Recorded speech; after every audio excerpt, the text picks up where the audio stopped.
Monster Professor.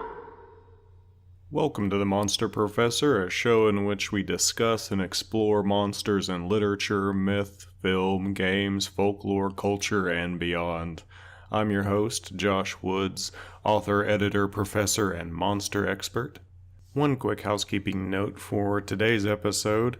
There is an excellent literary press in North Carolina called Press 53, actually one of the top small presses in the nation now, and they have a really cool writing contest. It's free to enter, it's fun to try out. It's a 53-word story contest. And you can check them out at press53.com or just Google the Press 53 word story contest. They're taking entries in December. They have a really cool prompt for it. They have all the rules about how to do your 53-word story, which is pretty fun. And it's just free to send in. I mentioned this because the judge for this December's 53-word contest is yours truly, the Monster Professor, Josh Woods. You know, you don't have to write about monsters just because I'm the judge. Follow that prompt, and I'm looking for the best ones. So check that out. Speaking of Press 53, my guest for today's episode has one book out through Press 53 and several anthologies out through it. His book through Press 53 is called Miracle Boy and Other Stories, an excellent book. The anthology series he and Laura Benedict put together are called Surreal South. He's got other books out there as well, Town Smokes, The Wrecking Yard, Dogs of God, and his name is Pinckney Benedict. I had the pleasure of speaking with him several episodes back about werewolves, and today I get to talk to him about the Addams family, the Munsters, and in general, monstrous families.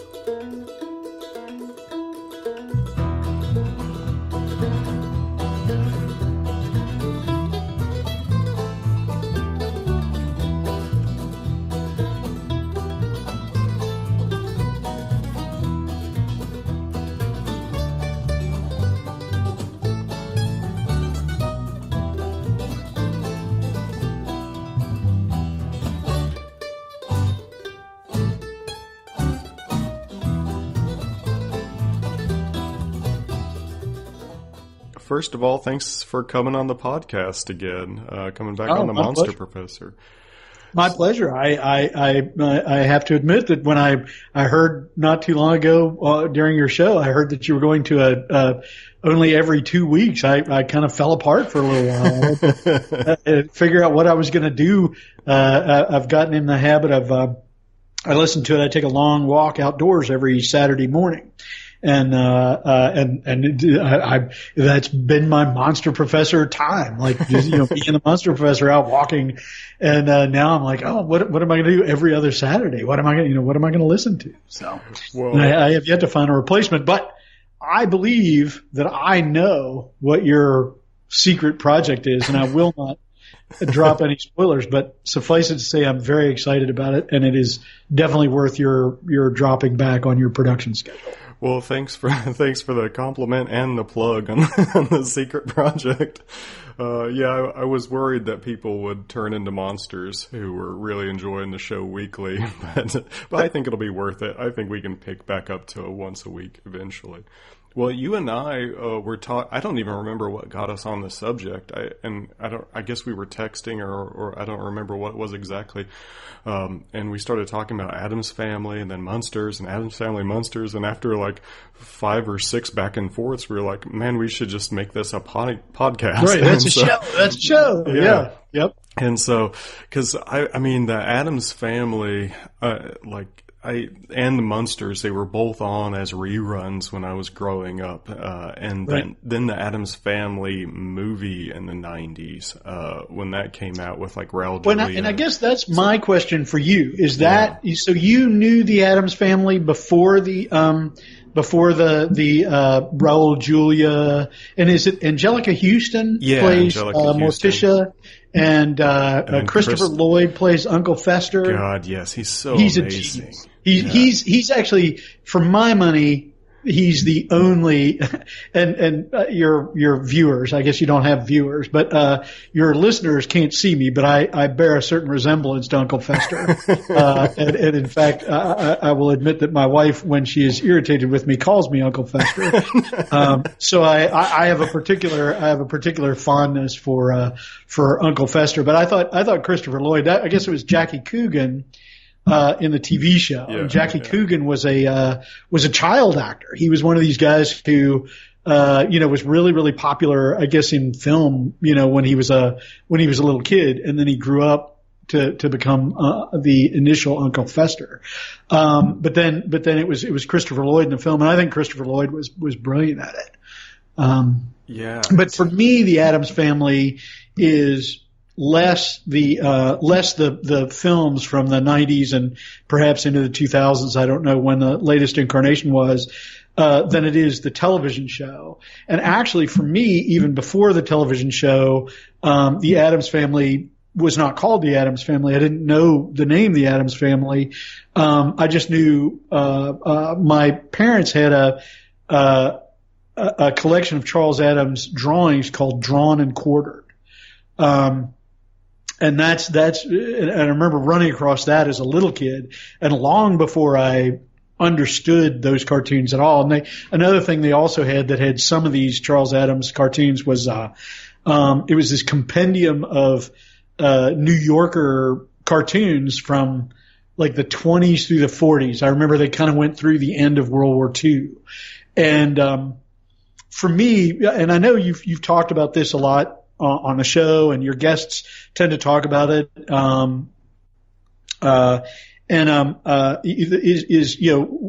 we were affected by things that we encountered when we were young and impressionable. Yeah. Right. And how that stuff has stayed with us. Well, these were cartoons to which I just had no access. Like I was a little kid living in, rural West Virginia on a farm. And these were these, and this would have been in the 70s, say. And these were these ultra sophisticated urban cartoons from, the 20s through the 40s. And like I knew they were cartoons, so I knew they were probably supposed to be funny. But none of the, like the punchlines didn't make sense to me. They didn't seem funny, but they were so, evocative somehow, right? Yeah. Like so atmospheric, And I remember long before I even knew about the Addams Family characters, I remember a cartoon of a guy, it was the U.S. Patent Office. And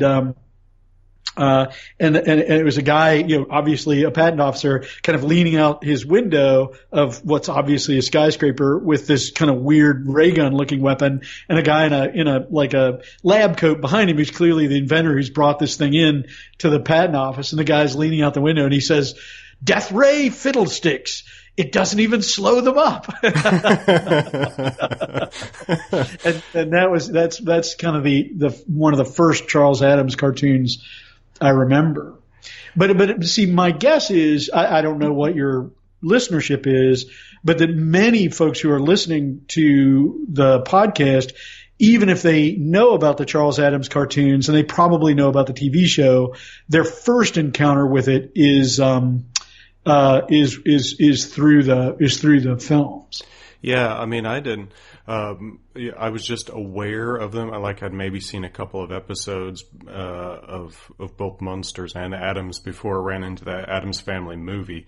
But I didn't find out till years later it started as this cartoon by Charles Addams in the New Yorker. And then when I saw them, first of all, yeah, they have this quality to them that's like fascinating and kind of cutesy and beautiful at the same time. And you're waiting for, since they're like these one panel images, you're waiting for like a Far Side kind of punchline at the bottom or something, and they never happen. It's just kind of, you're hanging out with the Addams Family. Like one of them, I remember, like the grandmother witch is bending over this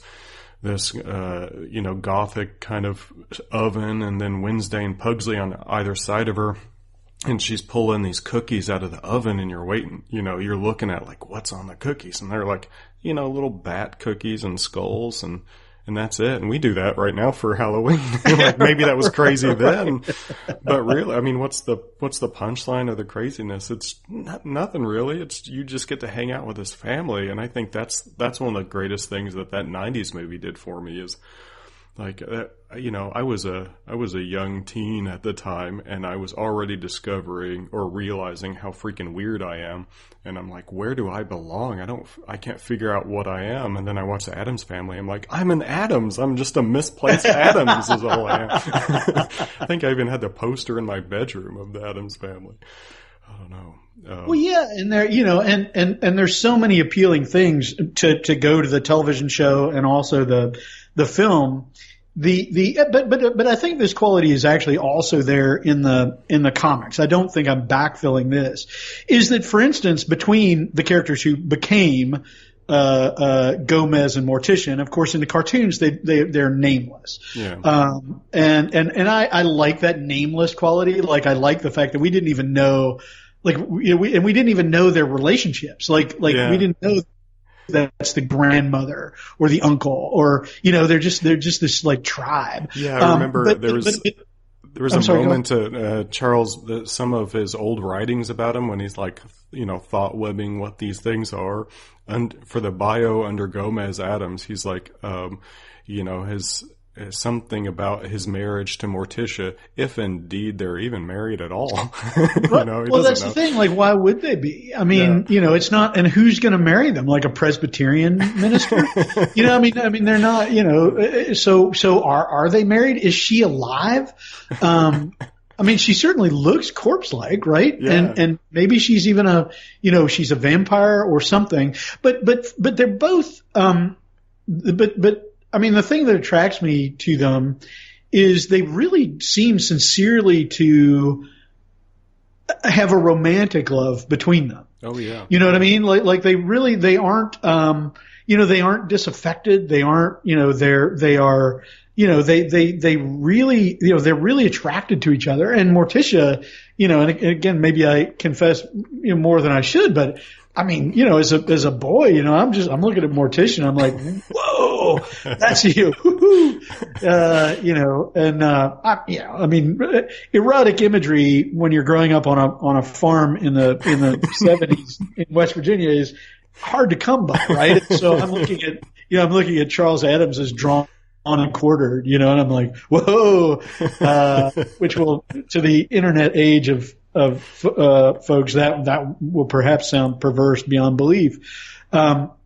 So, but I mean, I really like that. Like, I like the fact that he, the husband, or who became Gomez, that he understood, that his wife was beautiful, and desirable, even though she was also spooky, and there that quality of terror and attractiveness. I remember when my daughter was a little girl, we bought her this costume, and she wanted this so badly, and she wore it, Halloween after Halloween, and it was Spiderella. And it was nothing. It was just, some cheap rayon. Like, there was a black cloak with, I remember it had this kind of orange, like almost like foam rubber collar that stood up behind her head that had a spider web on it.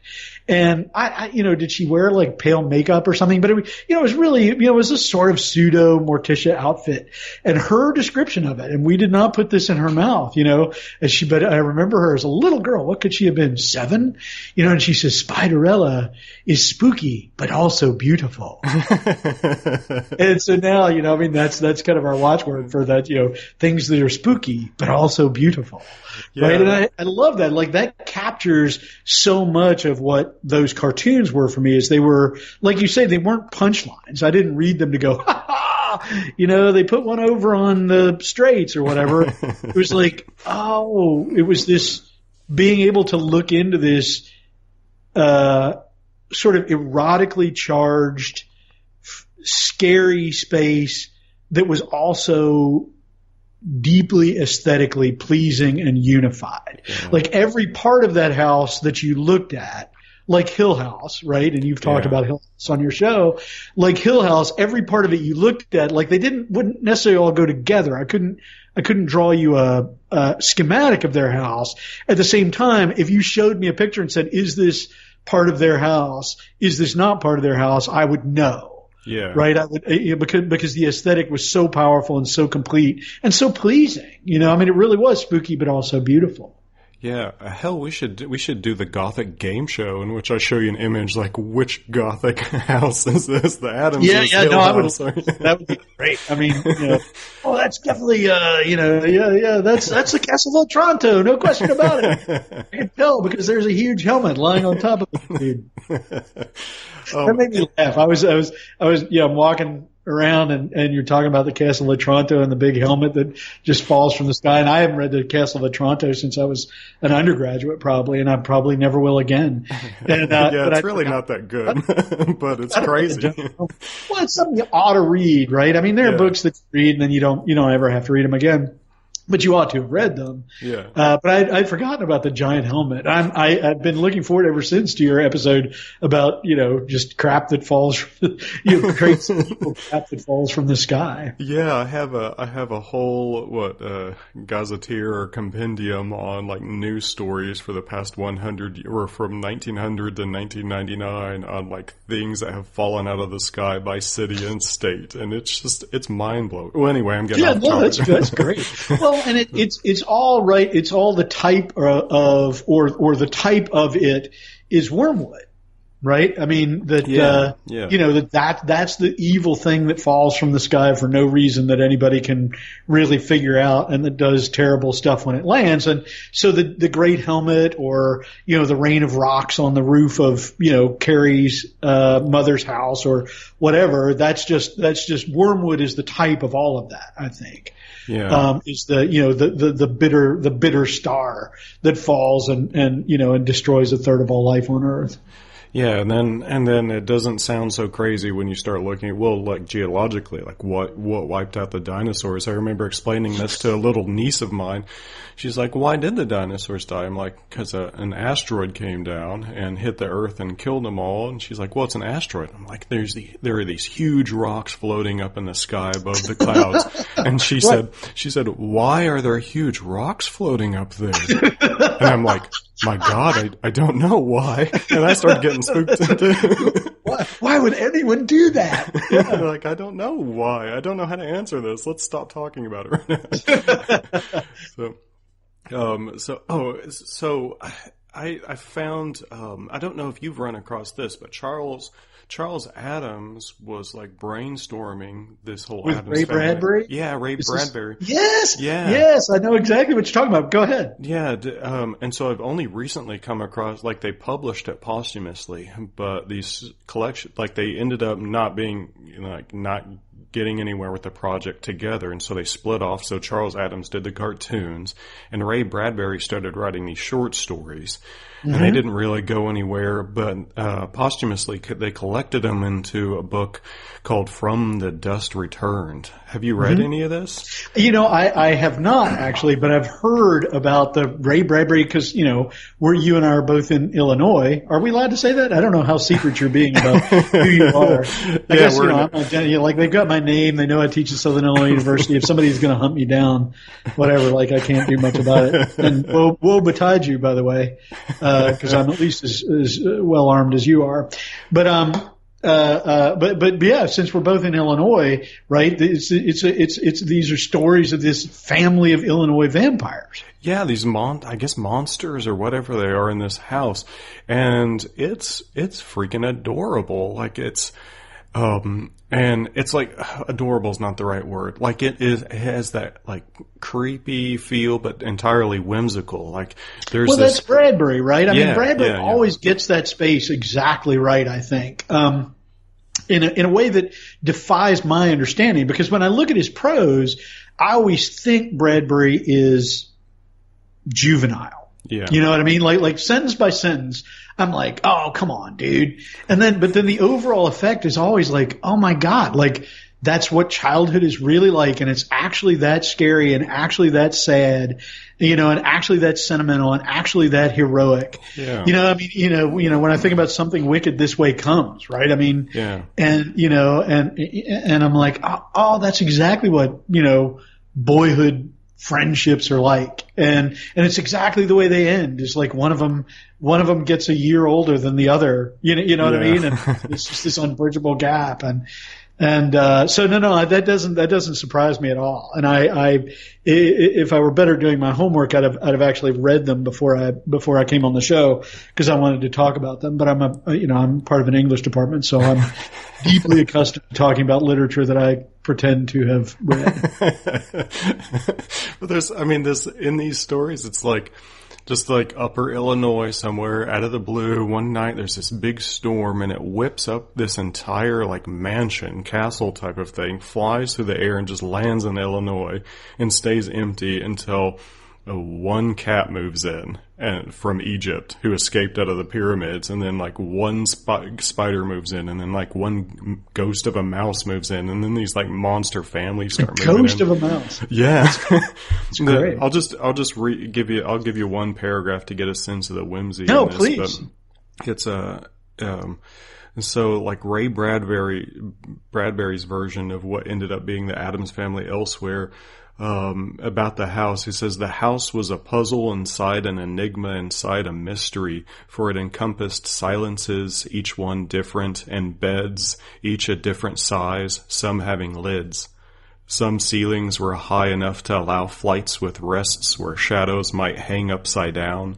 The dining room nested 13 chairs, each numbered 13, so no one would feel left out of the distinction such numbers implied. The chandeliers were shaped from the tears of souls in torment at sea, 500 years lost, and the basement cellar kept 500 vintage year bins and strange names on the wine tucked therein, and empty cubbies for future visitors who disliked beds or high ceiling perches. Like, that's just adorable. Wow. I think. That's like the sort of darling version of that opening description of Hill House. From Shirley Jackson's The Haunting of Hill House, right? Where, the walls, I'm going to screw it up if I try to do it from memory, but, where the walls continue straight, whatever walked there, walked alone. Yeah. Like that's the, and one day we should talk about adaptations maybe too, because I'd love to talk to you about The Haunting of Hill House, the 1960s film, the 1990s film, or 2000, whenever it was, and then the recent Netflix show. Yeah. I'd like to talk about those adaptations, and we should. That 60s version was good, man. That held up wonderfully. Yeah, I mean, it's unbelievably good, which is what dooms, everything that comes after. But they seem to embrace that doom. They're like, we realize we can't be good, so, we're going to be horrific in a whole different way. And people seem so excited about the TV show, so I watched it out of obligation to the young people who depend on my opinion, as I imagine they do. And, oh my God. Well, we don't want to get off on that, I'm sure, but at some point, but no, that's great. Like that's the Gothic, and that's a Bradbury Gothic, like, because he gets it right. And I think this is the quality we're talking about Addams family and about the cartoons, and maybe we ought to move on, but it is that quality of, it is both the thing itself and a really sharply realized satire of the thing itself. Yeah. You know what I mean? So that it operates at both levels. And I think, those cartoons are both deeply creepy, and they're really funny because they're dealing in assumptions we make about places and people who look like that and do those things, right? So, and that for me, like, that's the perfect place for narrative art, probably all art, I suppose, but all I know even a little bit about is narrative art. That's the perfect place for me for it to dwell, right? Is where it is both, you get the satisfactions of the thing itself, but there's also a kind of sly self-awareness that, that says, okay, but we both understand where this is operating out of. And I will shamelessly plug your novel, The Black Palace, right?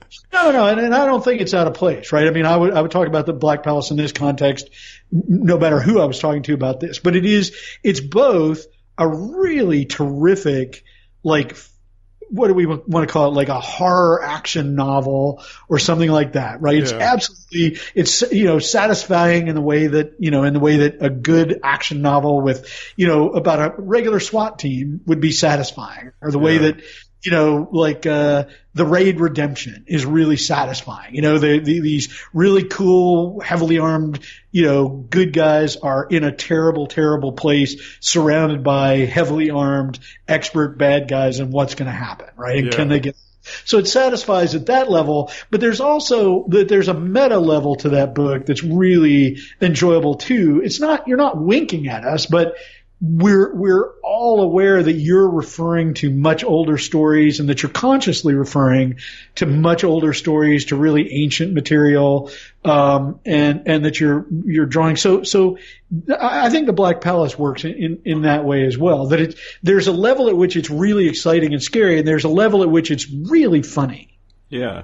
Well, I think I found that, I remember finding that with your work, like for instance, like on MTV News when they're talking about this young Pinckney Benedict guy writing these stories out of Appalachia, in which like these huge like this huge man-eating hog is like on the rampage and it's loose and people have to kill it, and like, and it's a great story. It totally works in Appalachia. It totally works as a monster story, but also like you're giving, New Yorkers the sense of what they think Appalachia is like. Like, right. No, exactly. And it's not that it's not that, but it's not that, so. Well, and that maybe brings me to like the thing, as I was thinking about the subject and talking about, the Addams family. We haven't yet talked about the Munsters, and who knows how much one needs to talk about the Munsters, but there's a third monster family, right? That's just like the Munsters and the Addams family, and that's the Beverly Hillbillies. Yeah, I was going to bring that up actually. Yes. So I guess a little bit of backstory, but simultaneously, Addams family and Munsters come out in fall of 1964. And it's, from the documentaries I've seen and research I've done, it's not so clear that like it was like CBS versus ABC trying to one up each other. They were kind of just happening simultaneously. Mm-hmm. Sure. And then top of the charts, and you've got all these other kind of sitcoms at the time. I guess it's a reaction against like Ozzie and Harriet, Leave It to Beaver, but you got like Bewitched, it's about a witch, or I Dream of Jeannie, suddenly is a genie. I didn't even think about Bewitched, of course, and I Dream of Jeannie, because I was thinking like, what are familial monsters? Like, what are monsters with families, Because that's kind of the bigger question that we're talking about. Monsters and families, and how do they exist in families? Like monster, even the word monster, right, kind of indicates a kind of isolation. And a kind of singularity. And so, what do you do when you get singularities all together? These things that exist alone and apart from humanity, and so on and so forth. I'm sorry to interrupt, but at the top of the charts, you've got Munsters, you got Addamses, the Addams family, and then you have Beverly Hillbillies. And same show. And Beverly Hillbillies is a horror show, right? Like you have those monsters coming out of the dark wilderness into civilization, and no one knows what to do with them. Exactly. And everyone in the Beverly Hillbillies deals with the Hillbillies exactly the way everyone in the Munsters deals with Herman Munster and his family, and exactly the way everyone in the Addams family deals with the Addamses. They are frightened of them. They try to take advantage of them. They assume that they're stupid, right? I mean, and the monsters always come out on top, which is why I like all of these shows. And the monsters come out on top because they love each other and have a loyalty to each other that the people who aren't monsters cannot muster. Right. The people who aren't monsters have bad marriages, right? They try to cheat each other. They try to cheat the monsters. They're trying to sell useless things. They're trying to take advantage. None of the monsters ever does any of that stuff. Yeah. And as a consequence, at the end of every episode, they win. But that's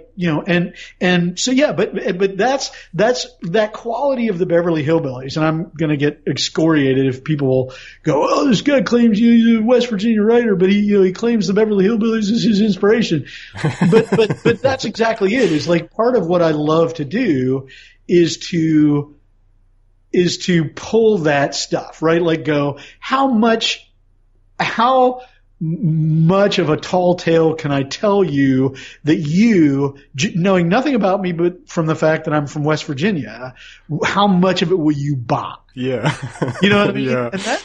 And that strikes me as fundamental storytelling, and particularly fundamental rural storytelling, right? It's like how hairy can this dog in this hairy dog story be before you finally go, whoa, wait a second. This hog was eating their livestock. You know what I mean? Like this hog was so big and terrifying that they wouldn't leave their house for years. You know, and literally nobody ever says that. Nobody ever says like this defies imagination. Because as long as you say, oh well, they're like, this is a really weird story. You go, well, you know, it happened in West Virginia. They're like, West Virginia. I mean, that's Appalachia generally. It's the id of the country. Yeah.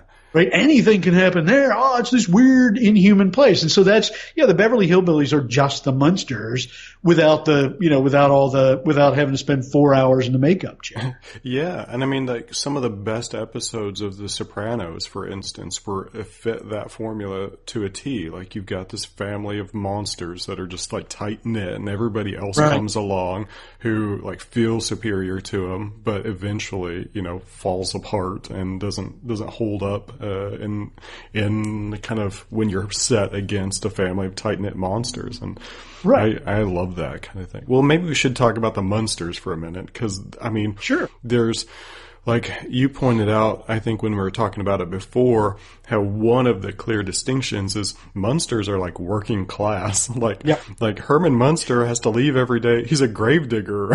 He has to go. He's a big, like Frankenstein's monster. Although Lily hands him a briefcase, right? I think it's a briefcase. I thought it was a lunchbox. I'm remembering. Is it a lunchbox? I hope it's a lunchbox. Yeah. I hope that you are correct and that my memory is incorrect. We'll just say it's a lunchbox. Okay. Until YouTube corrects us or does not correct us. Because a lunchbox is way better. Yeah, I thought maybe it should be a lunchbox. I don't know. Anyway, Munsters was delightful too. It's really unfortunate that it hasn't had like a successful movie takeoff. As far as I can tell, no one really wants to dedicate the millions it would take as they did with the Addamses. Well, they did it with Dark Shadows too. Yeah. And I can't understand why Dark Shadows would get the Johnny Depp treatment. Well, I don't understand that in the first place because Dark Shadows is awesome. And I grew up with Dark Shadows in a way I did not grow up with either the Munsters or the Addams family because they were already in reruns by the time I was ever able to see them. Yeah. But Dark Shadows was actually on. Like I remember seeing Dark Shadows. Yeah. And if anybody here doesn't know what Dark Shadows is, it was a live half-hour Gothic soap opera. And it was hugely popular, and it made sex symbols out of this weird guy named Jonathan Frid, who, if you look him up, weirdest looking little guy, but he was the sexy vampire Barnabas Collins, and this other guy named David Selby, he was the werewolf, and he was Quentin. And oh my God, I loved Quentin, the werewolf, and he was a West Virginian. David Selby grew up in West Virginia, so that's kind of one of the reasons and I've met David Selby actually, strangely enough, but Dark Shadows got the big movie treatment, and so now people who are younger than I am, which is almost everybody at this point, people who are younger than I am only know about Dark Shadows through the Johnny Depp movie, which was horrifically bad, and not through the sort of Ed Wood level television show. But that's the kind of non-comic version of the Munsters, right? It was about the Collins family, and there's Barnabas Collins, who's a vampire, and Quentin Collins, who's a werewolf, and I'm trying to remember Angelique. And Angelique was, I loved Angelique. She was a beautiful actress, and she was a witch, and she was married to Barnabas, and she had cursed him and put him in he'd been locked in a crypt for 200 years or something because of her, but he still loved her. He still carried this torch for her. Yeah. Dark Shadows. Just about everybody I know who was a kid at the time when you bring up Dark Shadows, they go, "The hand out of the grave scared me to death." Yeah. Yeah.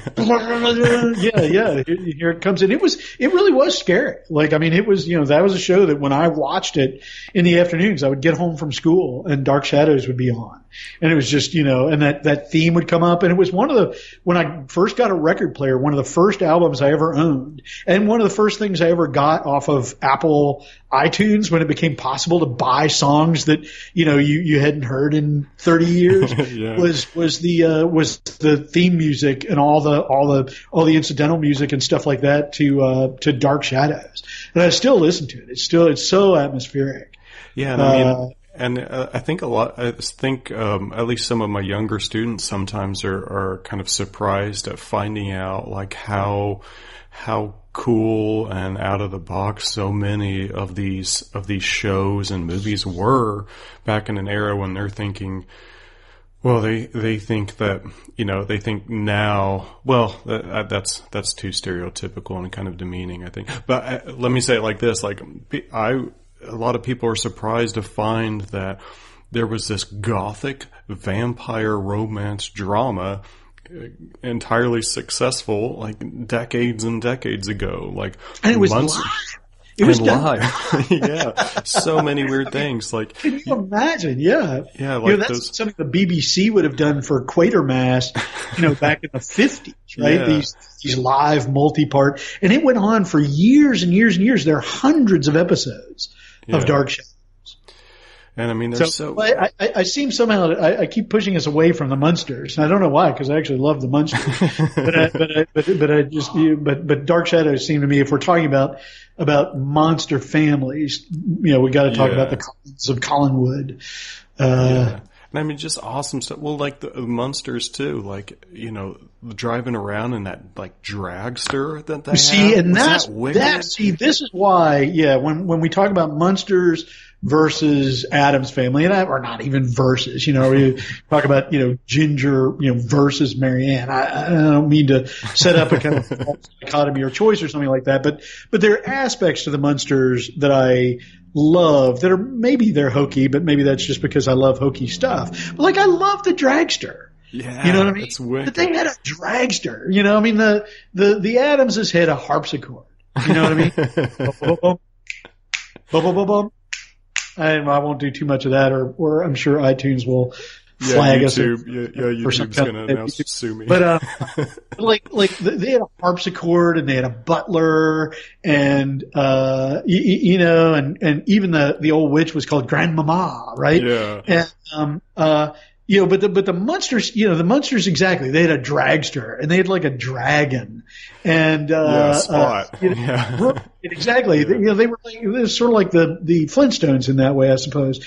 And exactly. Dragster, you think it's not so much a part of the culture now, but I mean, funny cars and dragsters and, street rods and stuff like that. Dragster was straight out of like Two-Lane Blacktop.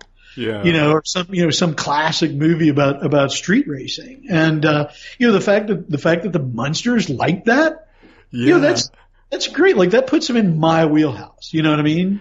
Yeah, I'm like, it's not Grandmama. You know what I mean? Like, they like cars the way I like cars, the way I liked cars when I was a boy. One behind the scenes documentary on it was saying like the studio didn't want to risk the $10,000 extra it was going to take to make it color like they planned on, and so they just went black and white just to be cheap. But they spent twice that on the dragster. They spent $20,000. Money well spent. Money well spent, in my opinion. The other one was a Dragula too. They had like the follow-up gold coffin dragster that they called the Dragula. It was just wicked, man. There was some really cool stuff. And I guess, and both of them only lasted 2 years, like 64 to 66. Batman came in, shut everything down that wasn't Batman on TV. And that was it. And so I kind of wonder, like, what was going on at the time in 64 that everybody just suddenly had to have monster families. And I don't know, like, surely some of it's that Universal Studios holdover a little bit, but I mean, I don't know, maybe What's your take on that? Like, why did this magical little bubble of monster families like pop up so intensely right there in the early You would think, 60s? given that you invited me to do this podcast, some weeks ago, that I would have thought about that question. It's like, why the Munsters and why and I part of me, it's a question in the classroom. It's the kind of thing, I try to answer. Like, I try to encourage students to try to answer, in my apocalyptic literature class. We're like, oh, why zombies? Like, why have zombies now eaten the entire culture? Why, was, at the time the most popular television show, in the world, why was it about zombies? Why does that happen? And of course, they're all like, oh, in the 50s it was, communism, and now it's, I don't know what it is now. And we all have our theories about that, right? I mean, for me, I'm satisfied simply to say it happened because I was born in 1964, and so they had this weird nostalgic glow about them at the time I was old enough to encounter them. But I will give you rather than a societal answer, which would be completely made up and fantastical and a bunch of crap anyway, I will give you the solipsistic answer, which is that I needed them to be in reruns when I was 8. The stars aligned. We got Pinckney Benedict, Addams, and Munsters. Given that I was alone on a farm, someone had to raise me, and it turned out to be the Munsters and the Addams family and the Beverly Hillbillies and Captain Kirk when I could tune in that station. Well, I think maybe that's a great place to end the episode, now that we know exactly how these magical things have come alive. There you go. I like to supply answers. Well, thank you so much for coming on the show. It's been really fun talking with you about these monstrous families. Yeah, I forget that we're on the show, which is probably not great podcast, but I sort of default to my I'm just talking to Josh about interesting stuff mode. So, but no, I enjoyed it. I always I have enjoyed being on the show. I enjoy listening to the show. I like everything about the show. All right. Well, thanks, and we'll brainstorm about what the next topic, because I'm definitely want to have you on again as a regular guest if I can. Keep swinging that, and so we'll brainstorm next time. So thanks. My pleasure.